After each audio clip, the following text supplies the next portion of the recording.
cloud. All right. Oh, Cheers. you can barely see me. Cheers. Cheers. Cheers. Here's the recorders and recorder player. Welcome. Yay to our final meeting of this season. This is our tour around the world, looking at some folk music, and Bill brought the margaritas.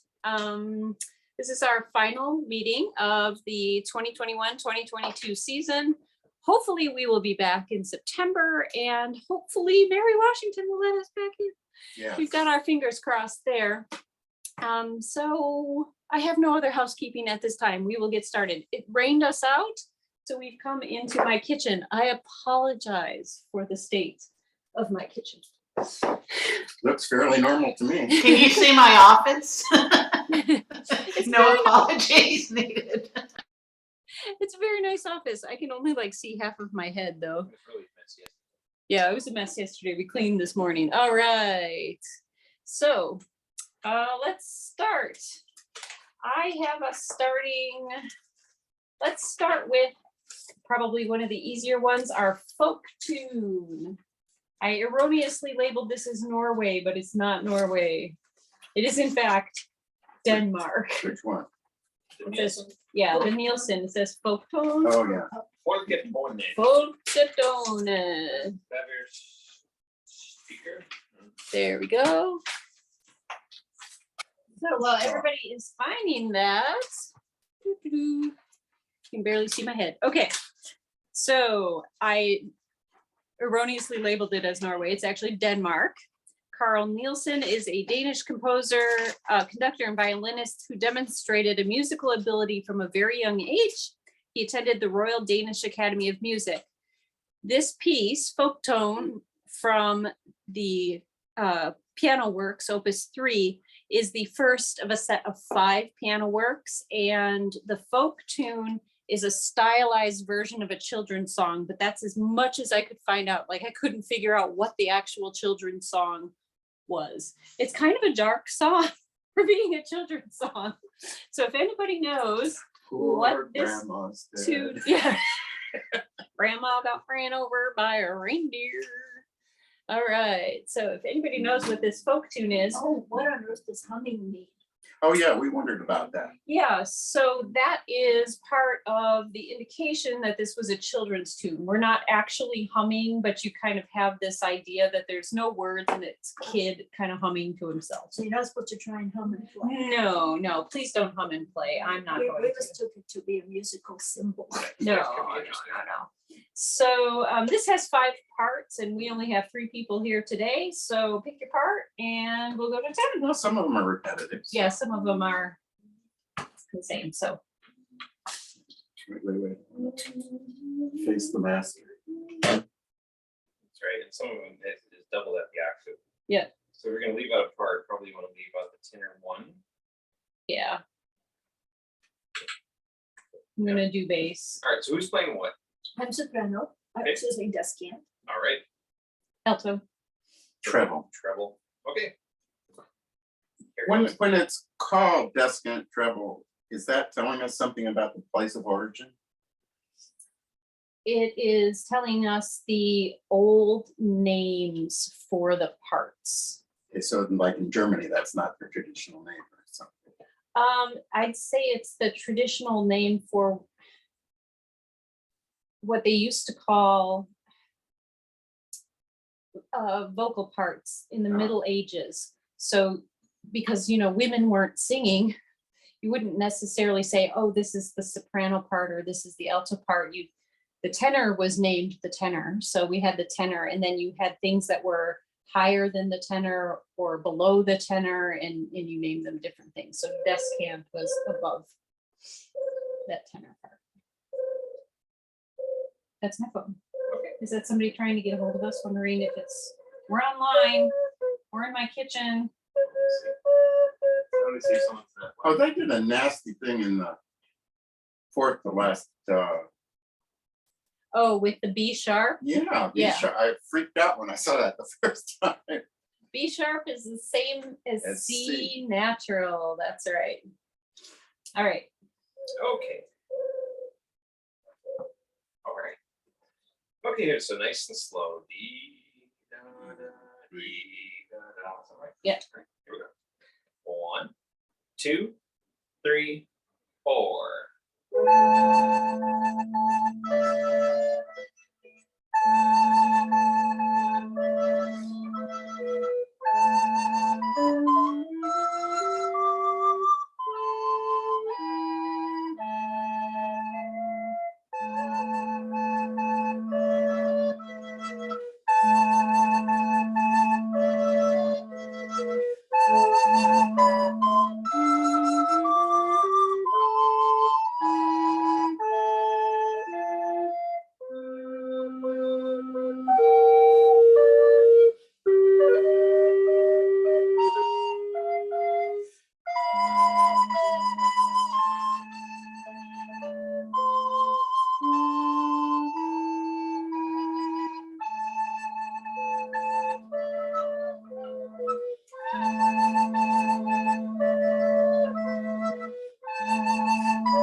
Very difficult to play in tune. Those A's and E's are rough. It's partly because we're playing recorders though. Oh, it's because we haven't had enough margarita yet. Yeah, and then we won't care. Mm-hmm. Just remember, if it's out of tune, just go looking for the eyebrow. Oh, Raise the and that- pitch.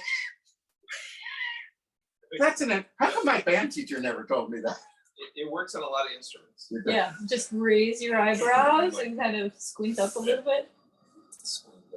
Wince a little, like, I can't say I like that. Well, the dynamics are important because it's so repetitious. The dynamics in some case happen all by themselves on the recorder because we're going to get louder as we get higher and softer as we get lower. Does anybody want to change parts and try that again? Vicky, do you want to try that again on a different part? Sure. Okay. So Wait, let me see if I could play the tenor 2 part. No, does it go too low? Oh, Yeah. it goes a little too low. You didn't bring your tenor today? oh, I don't. No, it's my bass I didn't bring. Oh, okay. All right, so switch around parts if you want to. We're gonna try one more time. Oh, Is anybody playing tenor 1? Nope. Oh, I'll try that. okay. Let's hope that 'Cause it this seems- rain gets all that pollen out of the air. That will lose it. All right. okay. From the top again. Here we go.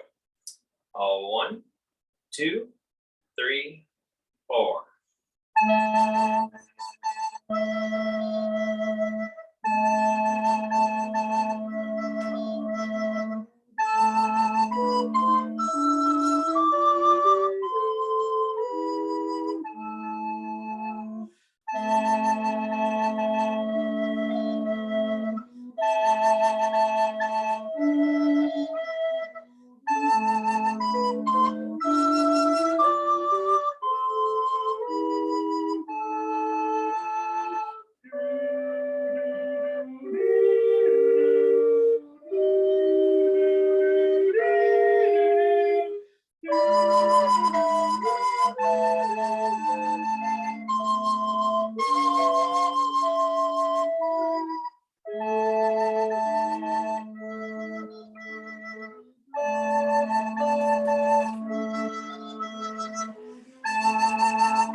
best recorder ever. I tried. Not a reflection on your singing, but I changed lines.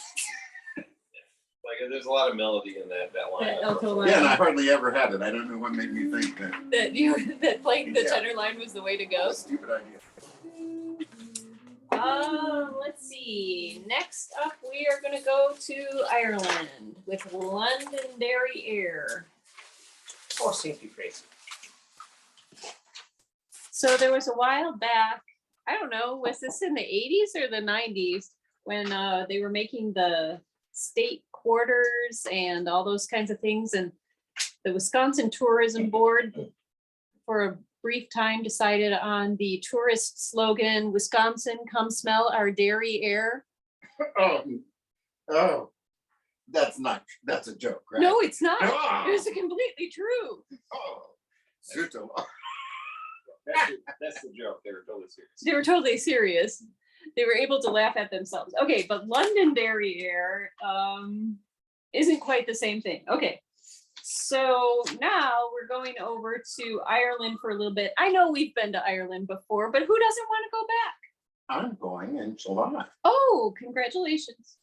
The tune Londonderry Aire was collected and published by the Society for Preservation and Publication of Melodies of Ireland. How very important. In 1855, and this collection was the Ancient Music of Ireland. The tune is actually unknown, and there's some controversy that the version that wound up being heard and collected was mistranscribed, further obscuring the origins of the tune. What we've got in front of us today in the 20th century put the words to Danny Boy to the tune. So the Danny Boy words were not originally on this tune, and we're not even sure if this tune really sounded like this. It may have been mistranscribed. So I thought that was really interesting. So if you're following along in our web presentation, you will find that we do not have a play along for this one because I do not have the original for this one. So Cindy, you have the original for this one, correct? All I had was a copy. It was a copy. Okay. I do. You have the original? Mhm. If you can tell me what book that comes from, then we can make sure that people can purchase that okay. book if they'd like to. We can put a link to that book. But I didn't make a play along because I didn't have the original. Okay. All right, here we go. So are you Londonderry gonna Aire. sing the words while you're directing?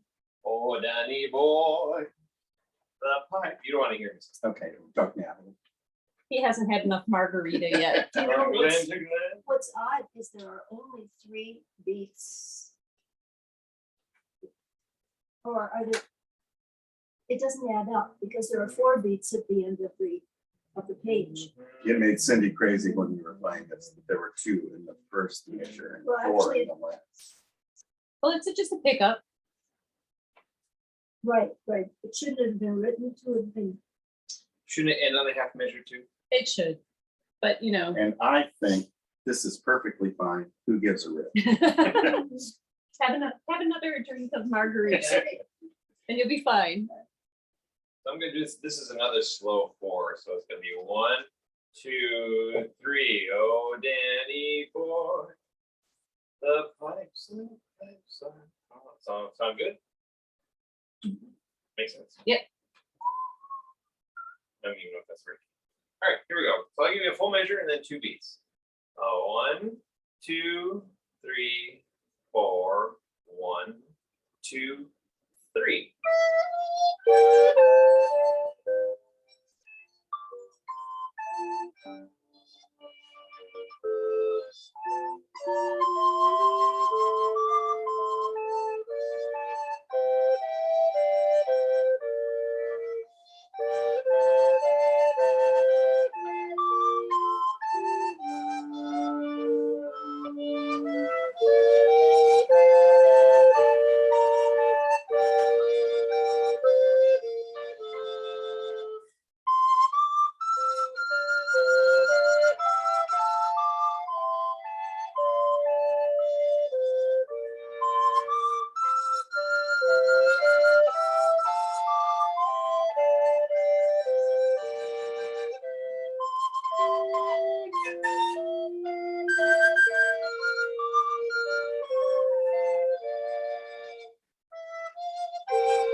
do A's.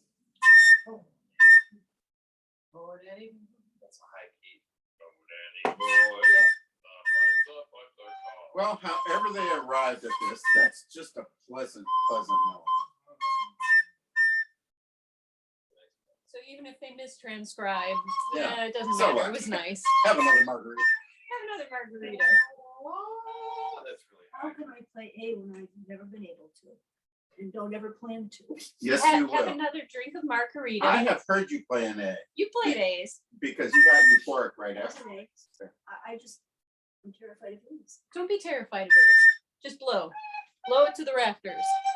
Should we do it again? That's Yeah. so pleasant. We need to do this one again. I have never learned thumbnail. I mean, I've always done flat thumb. It takes time. I don't ever plan to succeed. Cindy.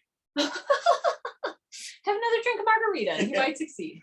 I'm not oriented. Okay, I can understand. We don't use our thumbs that way on the flute. no. No. Oh. Yeah, that's right out of my pistachio. It's not good. Pistachio. That's a great word. What's it mean? I think it's a vocal term. I'm not really sure what it means. It's like Pistachio. pistachio. It sounds great. Nobody else knows what it means either. It's like it has to do with like a comfort. This is going on the internet too, so I don't know internet. I don't know what it means. Okay. Pistachio. It's a vocal term. Look it up. Okay, here we go. So you don't need a full bar, right? Let's go 1 and 2 and 3. Oh, Danny. Yep. Okay. For real this time. Here we go. And 1 and 2 and 3.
If we have time at the end, we'll come back.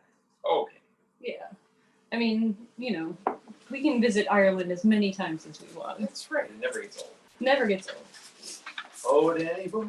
Let's go on now to New Zealand. I think. Maori traditional. Which one is that? A Pari Ra. Pari Ra.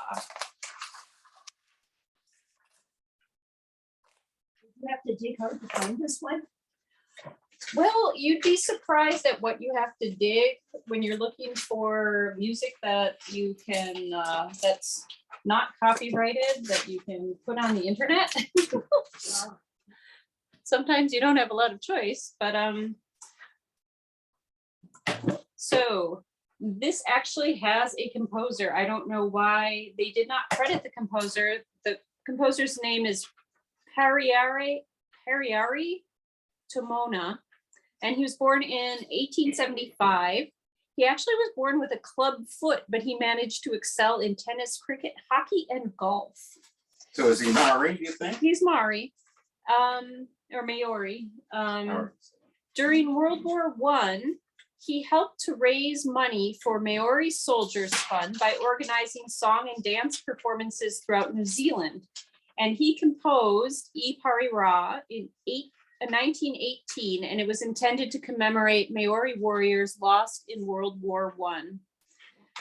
According to Folk Song New Zealand, the tune is supposedly loosely based on the German waltz, the Blue-Eyed Waltz. So I was actually really surprised that this did sound very Western. I was expecting it to sound more, Tribal. well, just more exotic, but it was very Western. It was in a waltz form, and so I was expecting more of that. And yeah. It is Maori. My former mother-in-law was from New Zealand.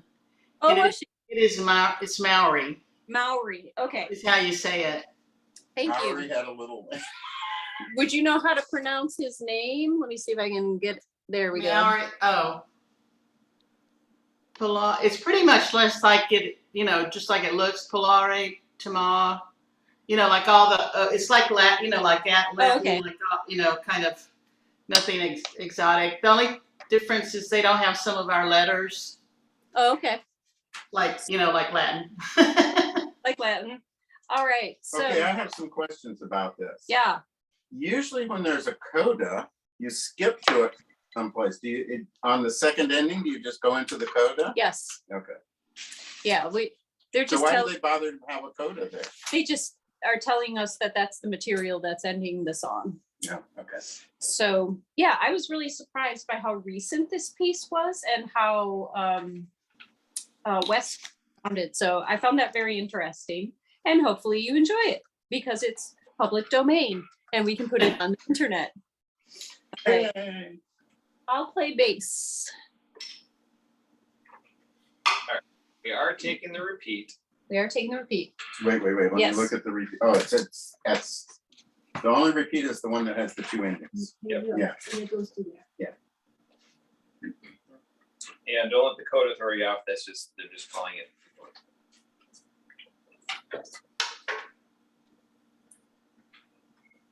Okay. Is somebody there playing the soprano line? Yes. Cindy's going to be playing soprano and Okay. Okay, great, thanks. All right, so we're gonna take this kind of like it's fast three, like doom, doom, doom, doom, boom, boom, boom, boom, boom, boom. All right, I'll give you two measures for nothing. Here we go. 1, 2, 3, 1, 2, 3.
So It's always important to end together. World War I, a lot like the words to Danny Boy. Anybody want to trade parts? I think I'll play the tenor. It reminded me of that Australian one about, The Waltzing Matilda or Yeah. something. yeah, waltzing. I pictured a carousel. Picture A the carousel. you know. Yeah, folk song New Zealand said it's supposed to be based on the German waltz, Blue Eyed Waltz, but they also said they didn't hear it. They're like, it's supposed to be, but we don't hear it. Horses going around on it. Right. Merry-go-round. When you say it's based on, I mean that you could also say inspired by. Yeah. Because like like I've written things where it's just like, I was kind of thinking about this. It's like, well, I don't get that from that. But it's like that was the starting out point. That was the inspiration for. It does have a waltz feel. That's as far as I can go. Okay. One more time. Okay, so you're gonna play Tenor. So soprano, Alto. alto, tenor. Mhm. All right, one more time from the top. 2 measures for now. Here we go. 1, 2, 3, 1, 2, 3.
Reminded me of my high school band teacher who would sing to us.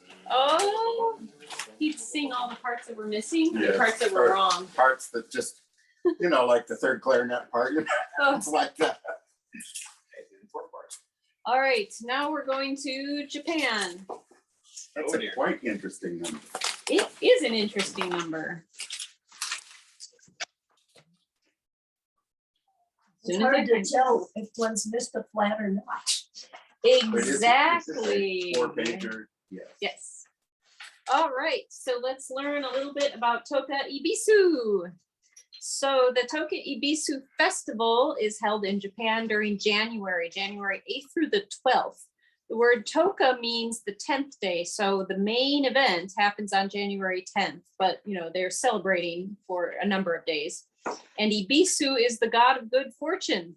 Hmm. During the festival, participants make their way to the shrine of Gaion and pray to Ibisu. And I've got a link in the web presentation for more about this festival. Now everybody's noticing that this piece sounds really weird. So finally we have some folk music that is not part of the Western art tradition. And we have to remember that in many parts of the world, they cut up their scale into a different number of steps, whole steps and half steps than we do. And so when we try to transcribe it, we wind up getting a few strange notes that sound weird to us because they have different notes in their scale.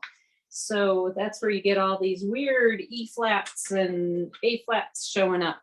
Wait, is this the one that has some? We are approximating the scale that they use. Also in Japanese folk music, they don't tend to use as many big umpapa chords and accompaniments as Western art music. So you wind up with a lot of counterpoint, and that's what we've got going on. Somebody's doing their thing and then somebody comes in and does their thing. And I do have a performance linked, and I forget the instrument. It's the little tabletop harp. What is the name of that instrument? Oh, like a Kyoto. Kyoto or something. So Shamisen. something like that. It's very pretty when you listen to that little harp. Okay. The bass is probably the least important. I'm going to play tenor. Oh yeah, the tenor gets important at a couple of places here. Yeah, a couple places. So would this have been played on a shakuhachi? Oh yeah. But if they were going to play the tune on the flute, it would probably be played on a shakuhachi. But I didn't find any performances that were on a shakuhachi. I only found stringed instruments performing this. All right, so I guess we'll just conduct time for this. 'Cause I think wouldn't this also be? It kind of feels like it would just be kind of played as you go, and then as everyone comes in. Right. I think I'll just conduct time. I'll give you 2 measures for an anthem, and I'll try to keep people. All right, here we go. 1, 2, 1, 2.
That is very strange.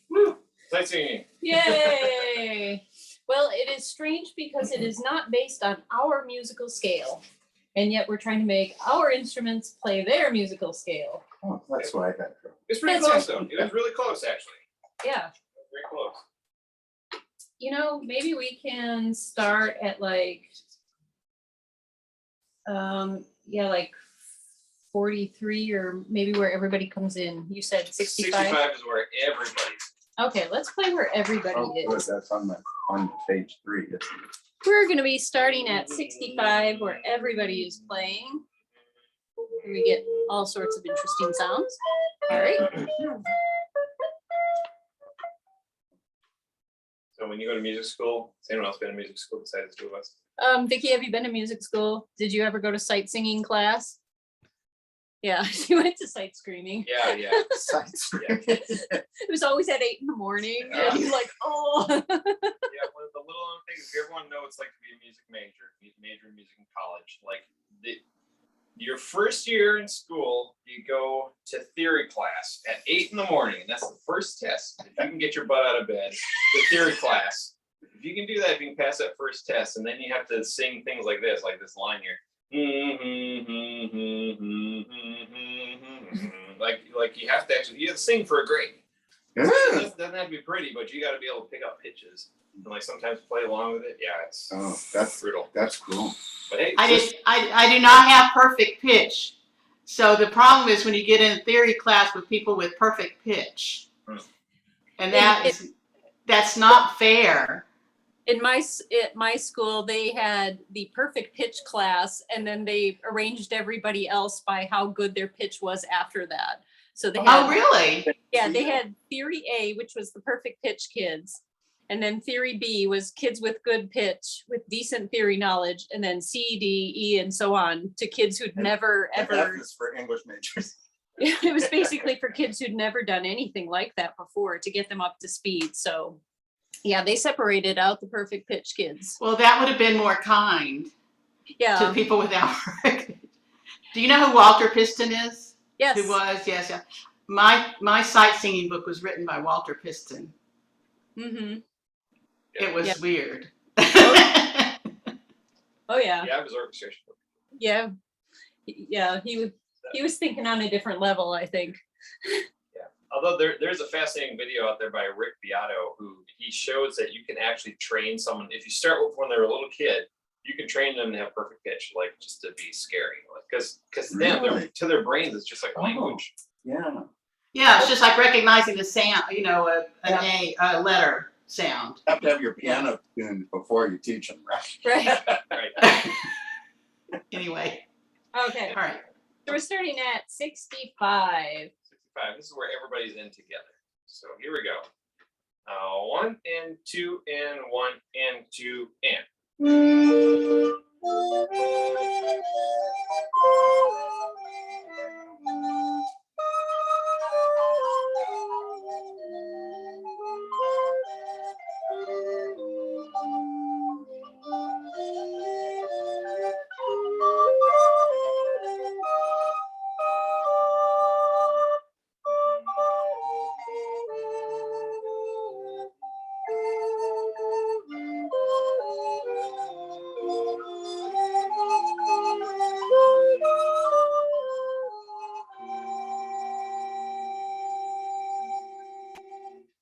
Yep. I was so happy to be at the right place at the end.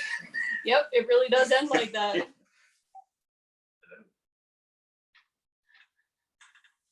That's the president telling him I'm not a no-ho man. Right. We don't actually, we've never gotten a single person calling.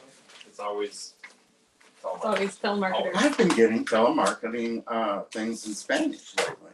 Oh, how interesting. Next up is Cindy.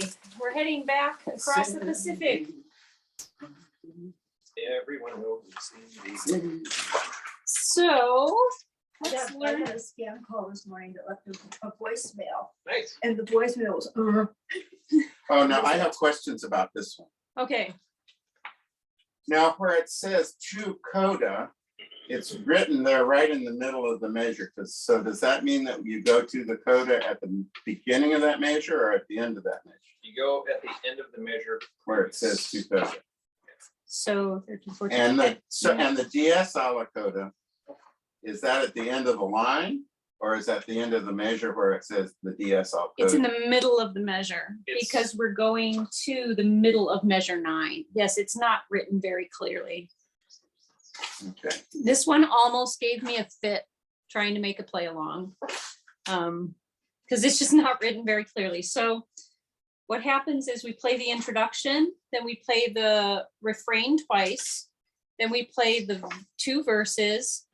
And on the second verse, right in the middle of measure 25, 26, middle of measure 27, we go back to the middle of measure 9, get along home, okay?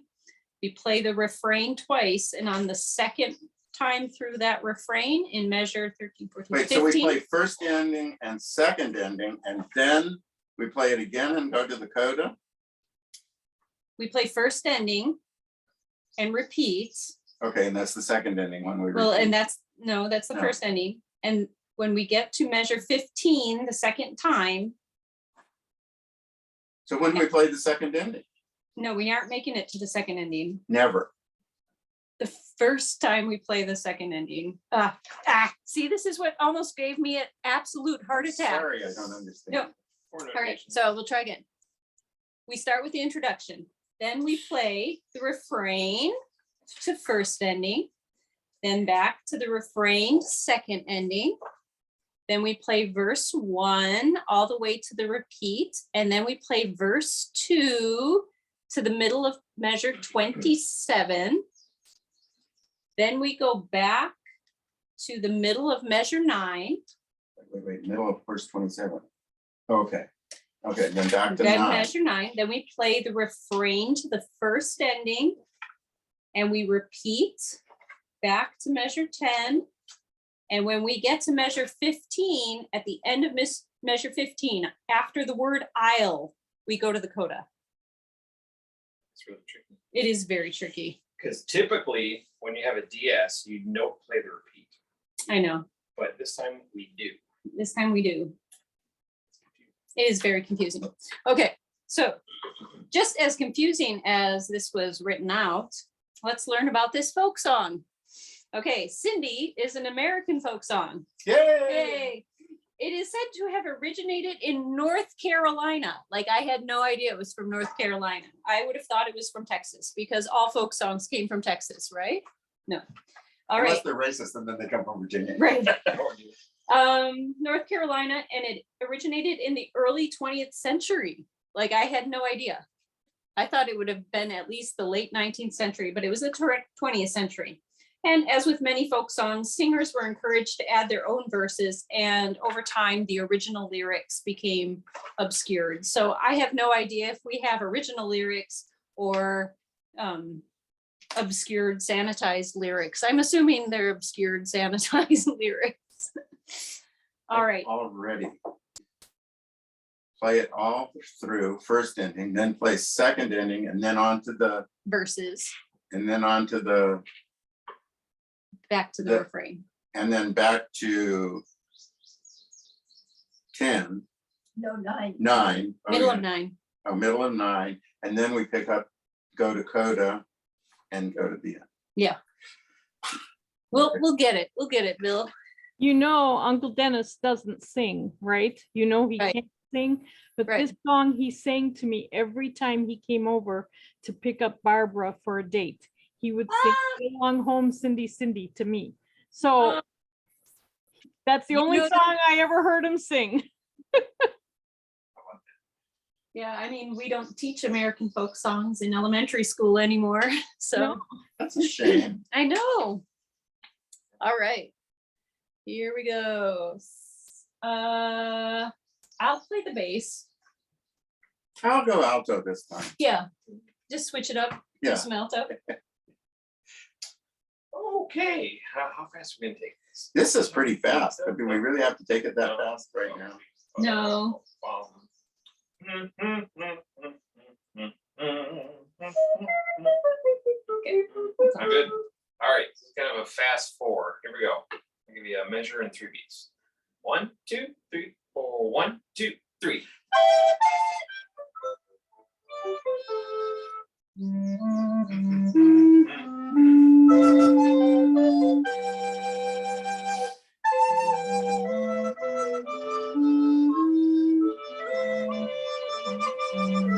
I guess we'll just skip the fermata, right? Yeah, let's just skip the fermata. All right, we're skipping fermatas, everybody. Okay, so Oh, we're skipping all fermatas? Yay! Okay, we're skipping fermatas, but I warn you, in the play-alongs, they are not skipped. right. Hold on tight. All right. No fermatas, just for read through. Here we go. We'll start the moderato, measure 6. Here we go. 1, 2, 3, 4.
Repeat.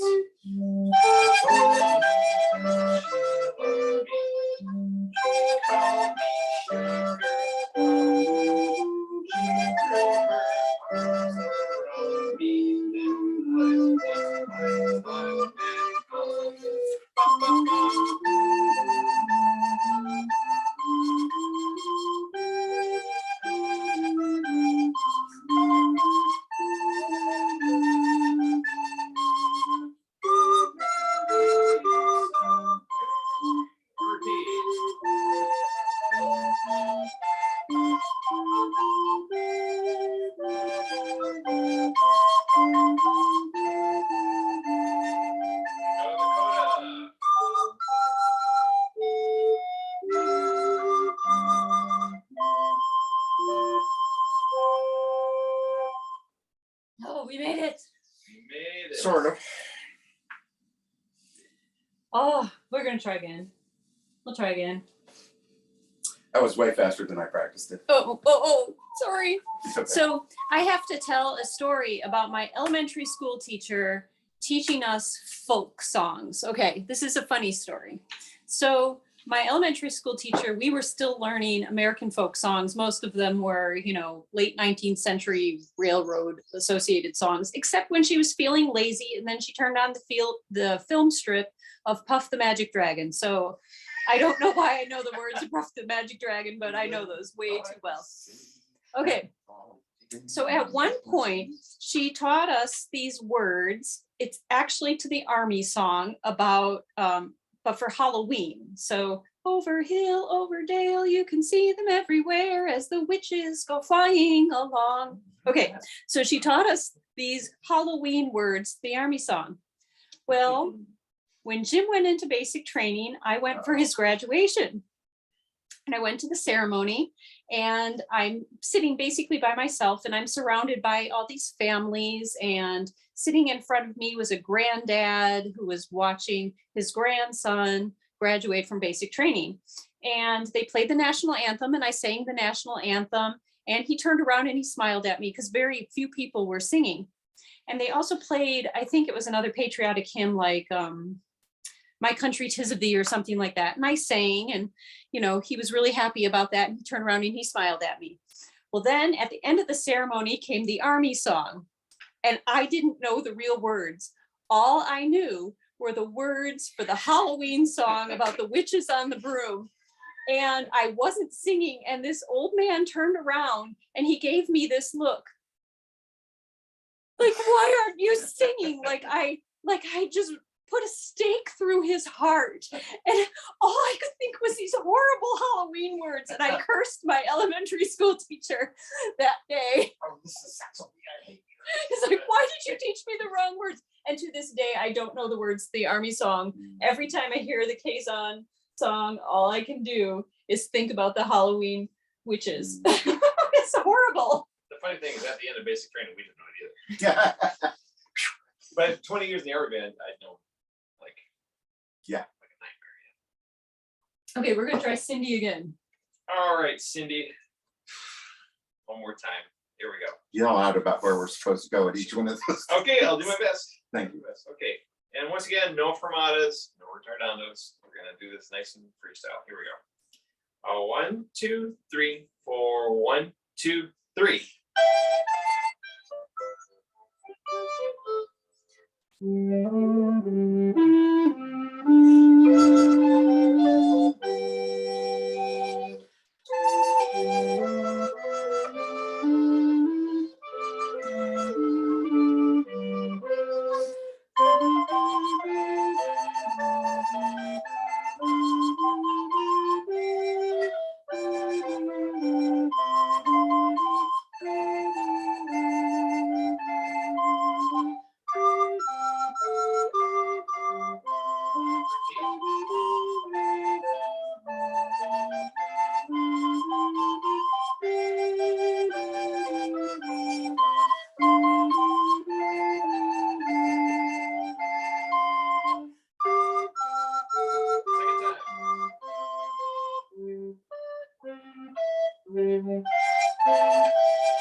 Repeat. Here we go. Oh, not yet.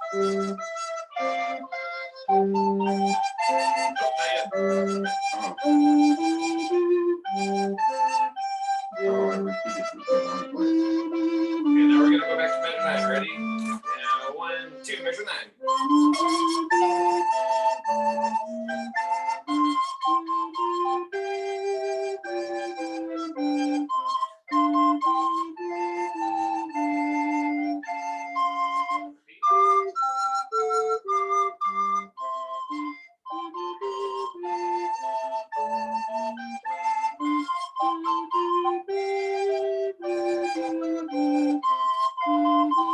Very good, Lakota. Here we go. Here's Lakota.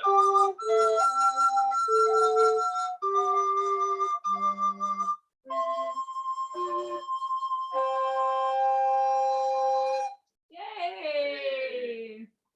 We made it. A couple of hens are waiting. Oh, they're like, the rain stopped, come out and play with us and eat the worms. Okay, and Now we now have nothing left but the Mexican hat dance. we've left the Mexican hat dance for last. Can we play this slower than written? Oh, yes. Ba-da-da-dee-da-da-da-da-da. Ba-da-ba. All right, we've got our Mexican hat dance. Do the post siesta. So the Mexican hat dance, though it says traditional, actually has a Wait, composer. James, once you stop. Yes. Oh, yeah, yeah, more margaritas. For this especially. Yeah. Are you James or Jim?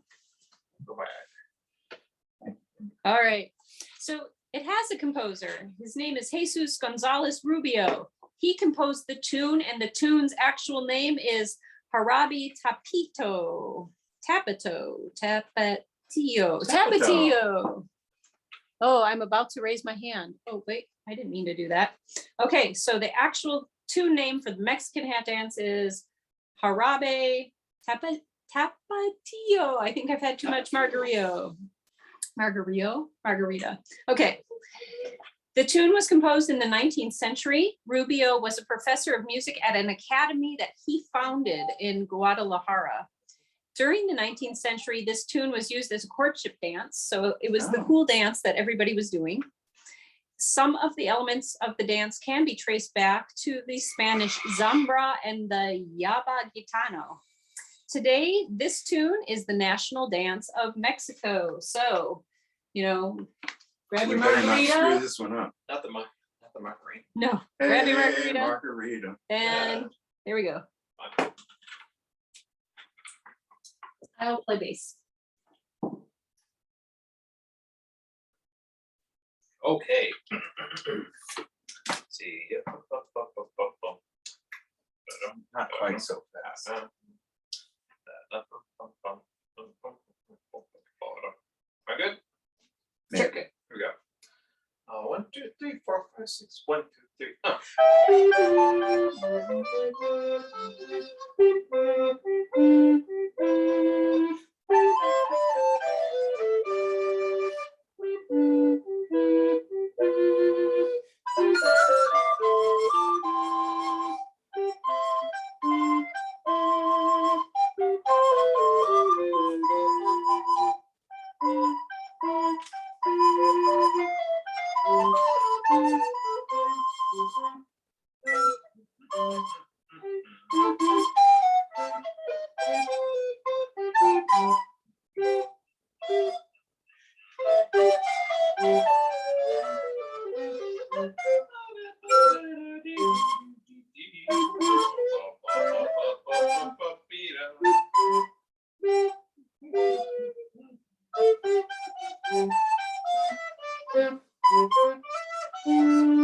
Tell me when we get to Okay, 42. Hold. I'm gonna join Bill Thank you. in the alto line and you can sing the bass line. Boom. Thank you so much. There needs to be a little moral support on that alto line. Because so what happens is you got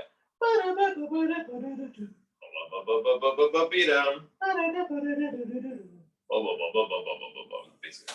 You sing beautifully. Oh, thank you. Okay, we're gonna try again. From the top. Yeah. Okay, here we go. 1, 2, 1, 2.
Jeez, it's like I missed a repeat. I don't know what happened. I didn't get you guys out of it for mine very well. Sorry. Yeah, it was your fault. Oh, That is such a nice, interesting song. Now, one of the things about this arrangement that was driving me absolutely bonkers was how the articulation of the melody changed almost every single time. And I wanted to know, but I couldn't find out if that was just the arranger's brainchild to change the articulation, or if that's part of the performance practice, like in a mariachi band, do they change the articulation every time they play the refrain, or do? Oh, yeah. is it tied to the lyrics or Is it tied to the lyrics? Yeah, I couldn't tell you, but that was driving me crazy. Yeah, so see, you've got another excuse there. Okay, let's try it again. Okay.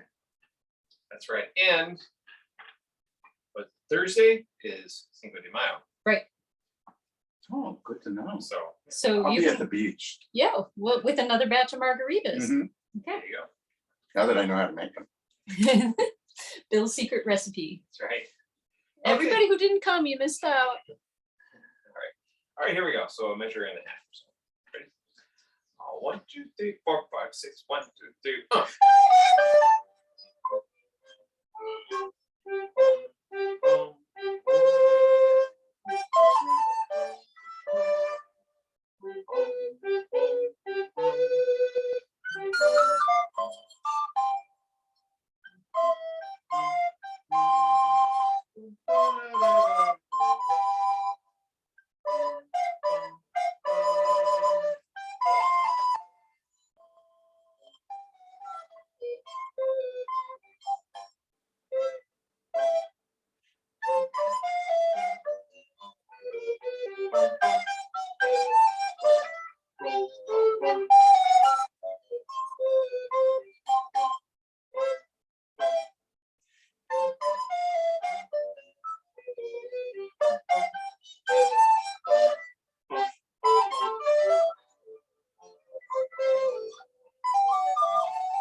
Yay! Yay, Bill! Yay!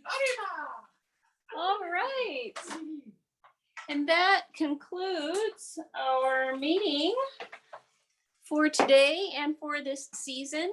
Join us again in September.